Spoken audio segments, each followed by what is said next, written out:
आपल्या मतदारसंघामध्ये पारदर्शकता टिकून राहावी यासाठी आपण काय उपाययोजना करता?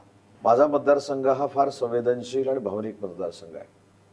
माझ्या मतदारसंघामध्ये सगळ्या जाती धर्माची लोक राहतात आणि 20 वर्षाच्या माझ्या आमदारकीच्या कारकिर्दीमध्ये आणि 25 वर्षाच्या माझ्या राजकीय कारकिर्दीमध्ये मी सामाजिक सलोखा जपण्याचा प्रामाणिकपणाने प्रयत्न केला.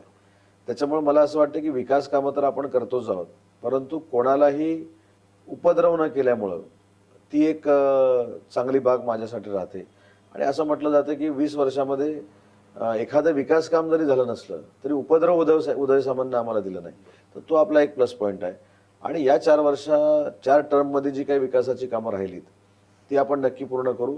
पण अजून एक तुम्हाला महत्त्वाची गोष्ट जर सांगायची झाली तर शिवाजीराव जड्यार साहेब म्हणून आमच्याकडे एक आमदार होते पूर्वी, एक 25-30 वर्षापूर्वी.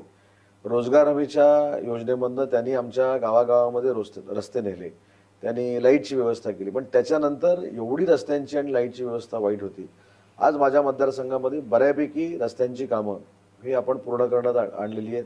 रत्नागिरी शहर आहे त्याला कॉन्क्रिटीकरण आपण करतोय, म्हणजे 20 वर्ष खड्ड्याचा आता प्रश्न येणार नाही. रत्नागिरी शहरामध्ये अनेक पर्यटनाचे प्रकल्प आपण उभे करतोय.